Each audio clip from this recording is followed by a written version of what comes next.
उत्कलगंगा नामे जागे तव शुभ आशीष गाहे तव जय गाथा। जय हे भारत भाग्य विधाता, जय हे जय हे जय जय जय जय। मंच पे बैठे सभी गणमान्य व्यक्तियों से निवेदन है कि वो दीप प्रज्वलन के साथ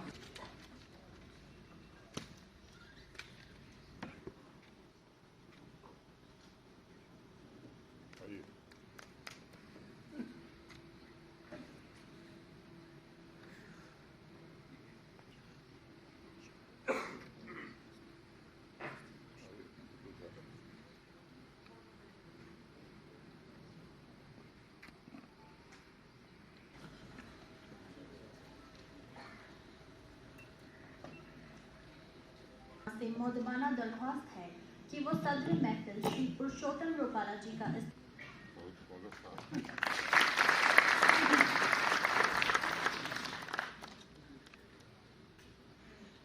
financial commissioner additional chief secretary जनाब अतुल डल्लू साहब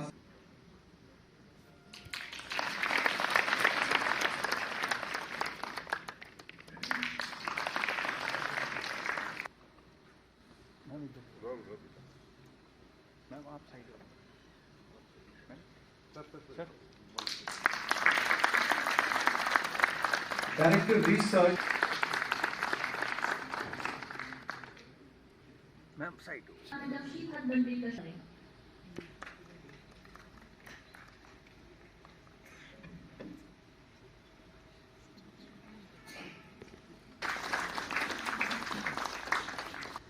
श्रीमती शबनम शाह कामली सेक्रेटरी इन एग्रीकल्चर प्रोडक्शन का खिताब पेश करें।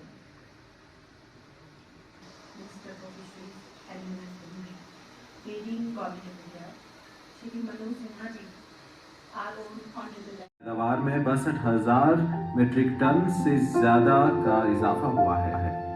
चलिए देखते हैं इस स्कीम से फायदा उठाने वाले कुछ किसानों की कहानी, उन्हीं की जुबानी। आप उसमें गोबर देख रहे हो, मैं उसमें प्रॉफिट देख रहा हूँ। आप ये गन्ना देख रहे हो, मैं उसमें पैसा देख रहा हूँ। करने के लिए गुड़गांव में चला गया, वहाँ पे मैं IT मेरी सैलरी थी। और उसके बाद सर बचपन से क्या था कि मैं देखता था मेरे फादर एक इनोवेटिव को सुनिश्चित करने के लिए पशुपालन और डेयरी विभाग द्वारा राज्यों और केंद्र शासित प्रदेशों को हर मोबाइल पशु चिकित्सा यूनिट के लिए 100% राशि बुलाने के लिए पशुपालक कॉल सेंटर पर कॉल कर सकते हैं। कॉल सेंटर से हमसे पूरी जानकारी मांगी जाती है, हमारे पशु की जाती है क्या बीमारी है, उसी हिसाब से डॉक्टर भेजे जाते हैं और थोड़े टाइम बाद समय मैसेज आता है उसके देने में और पशु रोग नियंत्रण के अभियान को सबल करने में महत्वपूर्ण भूमिका निभा रहा है। अब मैं स्टेज पे बैठे अब मैं मेहमानों से दरख्वास्त करूंगा कि KCC डेयरी के कुछ सैंक्शन लेटर्स। तीसरा नाम है नजीर अहमद मागरे जो जोपुरा श्रीनगर से हैं, श्रीनगर से हैं। इनको 45,000 रुपए की रकम दी जा रही है। बेनिफिशरी हैं हिलाल अहमद गनाई साहब जो मागाम बडगाम से ताल्लुक रखते हैं।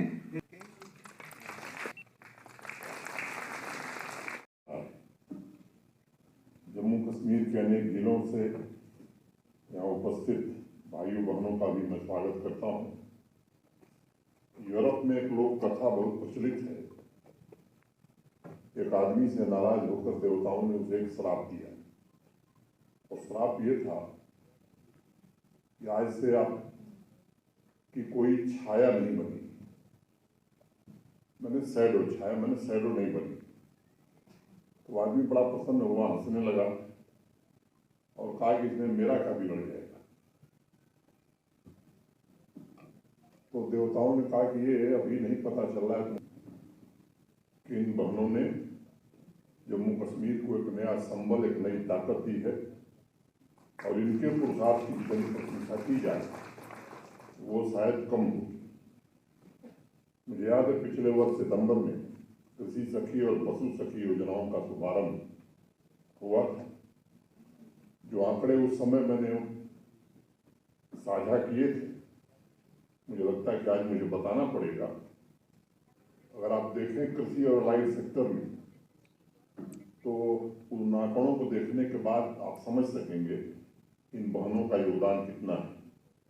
कृषि और हेलाइड सेक्टर में एक साल में आदमी के काम करने के घंटे, माने पुरुष के काम करने के घंटे 1800 हैं, लेकिन हमारी बहनों के काम करने के घंटे 3400 हैं।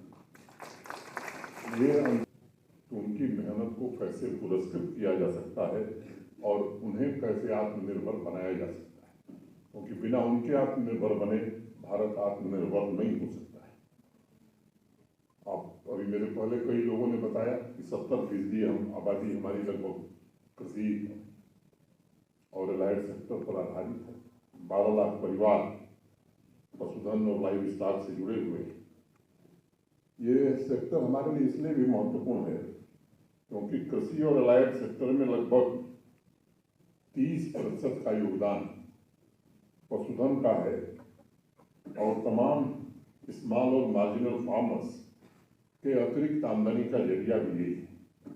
अगर लाइव स्टॉक सेक्टर के 30% योगदान को, जैसा भी जो प्रेजेंटेशन हुआ था उसमें कहा गया कि इसको हम 40% से ऊपर ले जाएं, तो इसमें हमें इस बात का भी ध्यान रखना होगा कि 12 लाख जो परिवार हैं, इनकी महिलाओं को हम कैसे इम्पावर करें। अभी गुरु साहब ने बताया कि 3000 पशु सखी पूरे यूपी में हम बनाना है और काम के बारे में बताया गया। मैं दोहराना नहीं चाहता हूँ कि वैक्सीनेशन हो, ब्रीडिंग हो या एक्सटेंशन के प्रोग्राम हो, उनको कैसे वो क्रियान्वित करेंगे। लाइवलीहुड मिशन के मिल्क सेल्फ हेल्प ग्रुप तथा एफपीओज को village level dairy cooperative society के रूप में स्थापित करना ये आने वाले समय में हमारे लिए एक बड़ा लक्ष्य होगा, ताकि भारत सरकार की जो योजनाएं चल रही उनका पूरा लाभ हम उठा सकें। माननीय प्रधानमंत्री जी का विशेष रूप से इस बात पर जोर रहता है कि डेयरी कोऑपरेटिव सोसाइटी संस्थाओं को गांवों की आत्मनिर्भरता का माध्यम बनाया जाए। पिछले साल जुलाई में आप सबको मालूम है कि भारत सरकार में एक नए मंत्रालय, सहकारिता मंत्रालय की स्थापना की गई है। कोऑपरेटिव सेक्टर के को हमें निश्चित रूप से एम्पावर करना होगा और भविष्य में इन्हें मल्टीपर्पज सोसाइटी के रूप में विकसित करने की योजना पर भी हमें अभी से विचार करने की आवश्यकता है। कोशिश हम सबने की है कि एग्रीकल्चर और लाइव सेक्टर में जो निर्णय लिए जाए उसमें मूल इस बात का ध्यान रखा जाए कि एक सामान्य किसान फैमिली के सस्टेनेबल लाइवलीहुड के जितने भी ऑप्शन मौजूद हैं सभी का समान रूप से विकास हो और एक तरह से होलिस्टिक एग्रीकल्चर डेवलपमेंट, या मैं कहूँ कि लाइव सेक्टर का डेवलपमेंट कैसे हो, ये हम सबके लिए सर्वोच्च प्राथमिकता का विषय रहा है। पूर्व के मेरे साथियों ने बताया कि इसी सभागार में 2 दिन विस्तृत चर्चा, विशद चर्चा करके, और जो वर्किंग ग्रुप था डॉक्टर मंगला राय जी की अध्यक्षता वाला, उसने काफ़ी मीटिंग और डुल्लू साहब परसों मैंने 13 तारीख डुल्लू साहब उनकी टीम उसका विस्तार से प्रेजेंटेशन कर रहे हैं। और अभी हमारे एक साइंटिस्ट ने डेयरी के बारे में बताया और मैं यहाँ उपस्थित किसान भाइयों को एक भरोसा देना चाहता हूँ कि जो कॉन्सेप्ट नोट बना है, मैं बड़ी जिम्मेदारी से बात करना चाहता हूँ कि देश के किसी राज्य में ऐसा मॉडल अभी तक किसी ने विकसित नहीं किया होगा, इस तरह से हमने काम किया। और दूसरी बात मैं कहना चाहता हूँ कि वो पूरी तरह से जमीन पर उतरे, इसकी हर कोशिश हम सब करेंगे। विभाग के सभी साथियों से भी मेरा अनुरोध होगा, ये हमारे लिए एक चुनौती है और ये चुनौती इसलिए है कि अगर हम जम्मू कश्मीर को आर्थिक रूप से संपन्न बनाना चाहते हैं, यहाँ के लोगों के जीवन में खुशहाली लाना चाहते हैं, तो निश्चित रूप से इसे तन मन से जुट करके पूरी तरह हमें जमीन पर उतारना होगा। 28 रिकमेंडेशंस हैं, मैं उसके विस्तार में नहीं जाना चाहता हूँ। डेयरी के बारे में विस्तार से बता दिया गया है। एक दिन मेरी चर्चा उसमें से कुछ साथियों से हुई थी और मैं कह सकता हूँ कि काफ़ी मेहनत की है हमारे डिपार्टमेंट के लोगों ने भी, एग्रीकल्चर साइंटिस्ट ने भी।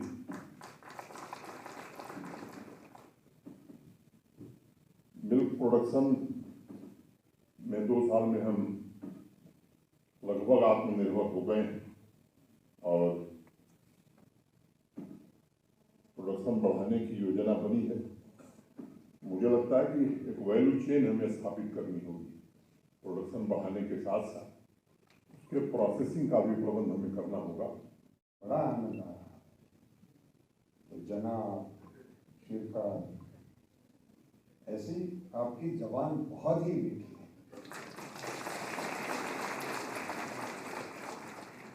तो आप वैसे कश्मीर के बारे में कई विशेषण लगाए जा रहे हैं, भारत माता का मुकुट। ये भी एक और टाइटल भी देना चाहिए कि बहुत मीठी जबान के मालिक हैं आप।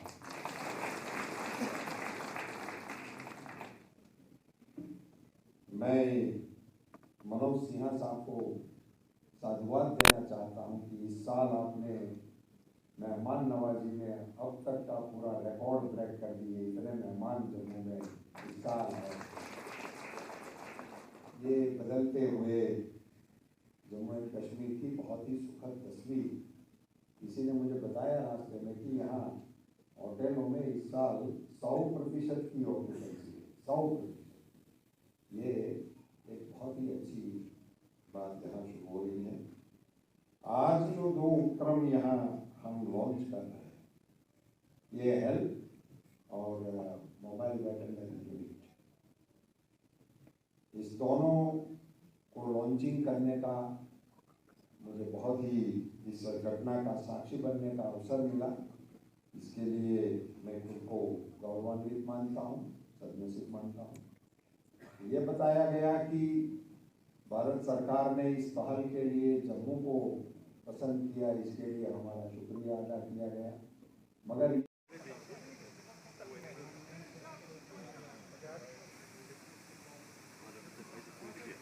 हैं?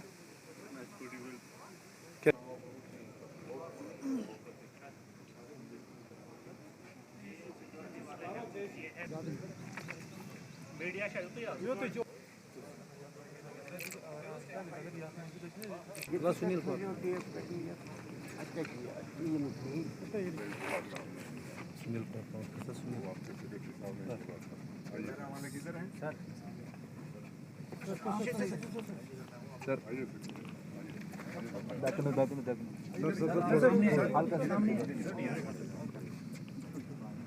हाँ जी सर।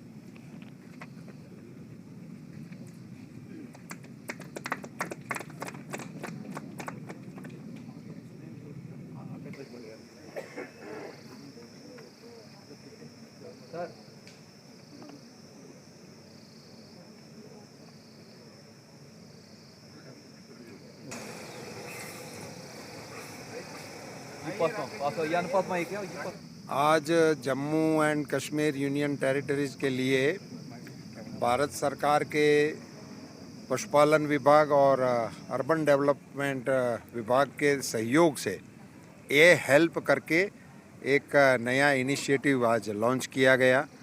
ये हेल्प के जरिए पशु सखियों को पशुओं के सारवार के लिए, उसको संभालने के लिए, उसका संरक्षण करने के लिए ट्रेनिंग देकर तैयार किया जाएगा, जिसके ज़रिए वो वैक्सीनेशन के लिए, आर्टिफिशियल इंसेमिनेशन के लिए और छोटी मोटी सहायता करने के लिए वो काबिज़ हो। इस प्रकार की ट्रेनिंग देकर पशु सखियों को जोड़ने का और ट्रेनिंग देने का एक प्रोग्राम है। ए हेल्प के नाम से उसको आज लॉन्च किया है। लेफ्टिनेंट गवर्नर श्रीमान मनोज सिन्हा जी और वरिष्ठ अधिकारी हमारे सभी मौजूद थे। पशु सखियाँ और पशुपालकों के बीच में इनको आज लॉन्च किया गया। और दूसरा हमारे प्रधानमंत्री जी की ओर से समग्र देश के पशुपालकों को जो अनूठी भेंट दी गई है वो है मोबाइल वेटरनरी यूनिट। वो एक चलता फिरता अस्पताल है, उसको आज यहाँ लॉन्च किए हैं। 25 मोबाइल यूनिट अपने इस टेरिटरी के लिए, 25 यहाँ सेंटर से चलेगा घाटी में और 25 जम्मू क्षेत्र में चलेंगे, उनको भी आज लॉन्च किया है। तो ये दो बहुत ही महत्वपूर्ण विषय के लॉन्च करने के इस कार्यक्रम में हम इधर आए थे और यहाँ के प्रशासन ने और ख़ास करके लेफ्टिनेंट गवर्नर श्री मनोज सिन्हा जी ने बहुत ही सटीकता से ये किया। और मुझे बताते हुए खुशी है कि मोबाइल वेटरनरी यूनिट शुरू करने वाला हमारे देश की कई यूनियन टेरिटरीज हैं, उसमें जम्मू एंड कश्मीर ये पहला यूनियन टेरिटरी बना है जहां मोबाइल वेटरनरी यूनिट आज से सेवा में काम में शुरू हो जाएगा। धन्यवाद।